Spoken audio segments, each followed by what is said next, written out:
Okay, so what if I told you that everything you think you know about creating quality content is, well, wrong? What if that perfect, polished thing you've been chasing is actually the very thing holding you back? We're going to get into it. So check this out. It really wasn't that long ago that high production value, the slick videos and perfect graphics, signaled trust. It meant you were legit. But now, in a world just flooded with AI content, that same exact polish, it can actually signal automation. Our brains have totally flipped the script. Perfection now makes us suspicious. And this isn't just some theory, right? This has real-world consequences, which brings us to the problem with perfection. Let me tell you a quick story about a graphic designer who learned this the hard way. Okay, so meet Sarah. She did everything right by the old rules. She hired a photographer, she obsessed over the color palette, wrote this beautiful, poetic caption. She poured 3 full days of her life into making this one single perfect post. And what did she get for all that effort? 12 likes. That's it. 12. It was basically invisible. Ouch. You can just feel that, can't you? So feeling pretty defeated, the next week she just tried something else. She took a quick screenshot of a happy client's text message, no design, no polish, just a raw, real little moment of feedback. It probably took her, 30 seconds? And that post, 847 likes, and more importantly, 23 new client inquiries. The difference is it's staggering. See, one post looked like it was made by a marketing department. The other looked like a human being shared something real. Now, Sarah's story isn't just a fluke. Nope. It's a perfect example of this huge psychological shift that's happening right now, which is what we're talking about next, the great trust inversion. Because AI can instantly whip up flawless images and perfect text, our brains have developed this massive trust deficit. We are constantly, subconsciously, scanning everything we see online. We're looking for little clues, little flaws, for proof of human. We're desperate for validation that there's a real person on the other side of the screen. And this quote just nails it, doesn't it? Perfection has become the new generic. When literally anyone or anything can be perfect with the click of a button, perfection loses all its meaning. It doesn't make you stand out anymore, it makes you blend in. It just fails our internal trust filter. So if perfection is out, what's in? What do we even call this new, powerful, human-first kind of content? Well, that brings us right to our next section. What exactly is lo-fi validity? It's really just this simple idea. The mess, the mistakes, the imperfections, they're not liabilities anymore. They're features. They are the very things that make your content feel valid and trustworthy to a modern audience. So what does this actually look like in the wild? It is so much simpler than you think. We're talking about the coffee stain on your notebook, the shaky camera work from a video you shot while walking, the background noise of your kids or traffic, even the ums and ahs in your videos, or a typo you left in a caption.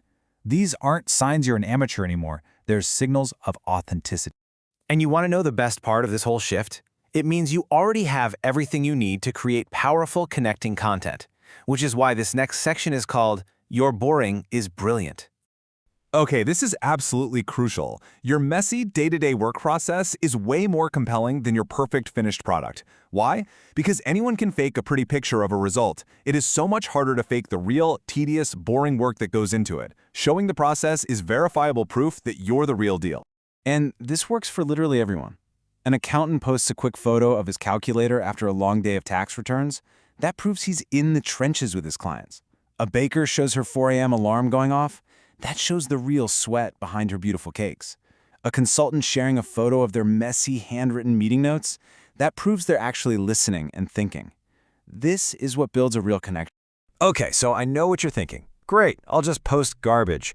But hold on, there's a fine line between authentically lo-fi and just being sloppy. So let's talk about how to get lo-fi right.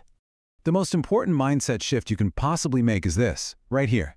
Document, don't create. Stop thinking you need to make more stuff from scratch. Instead, just document the work you're already doing. This isn't about adding to your to-do list. It's about sharing what's already there. And to keep you on the right track, just follow these 4 simple guidelines. 1. Have a purpose. A messy desk photo is just clutter.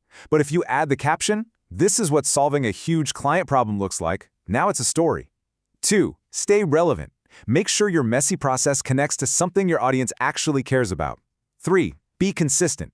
Your version of lo-fi should feel like you, not like you're just jumping on a trend.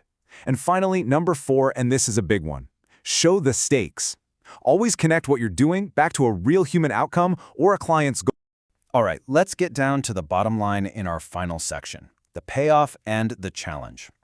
Why should you bother embracing all this imperfection? Well, because the return on investment is absolutely massive. The data completely backs this up. One study found that authentic, lo-fi content gets over 4 times more engagement than that polished brand stuff. That means 4 times as many people are actually stopping the scroll to pay attention to you.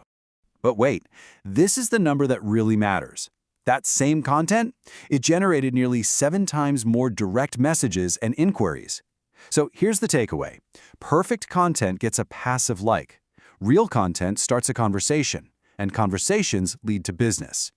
So to wrap all this up, I want you to try something. We'll call it the Messy Desk Challenge.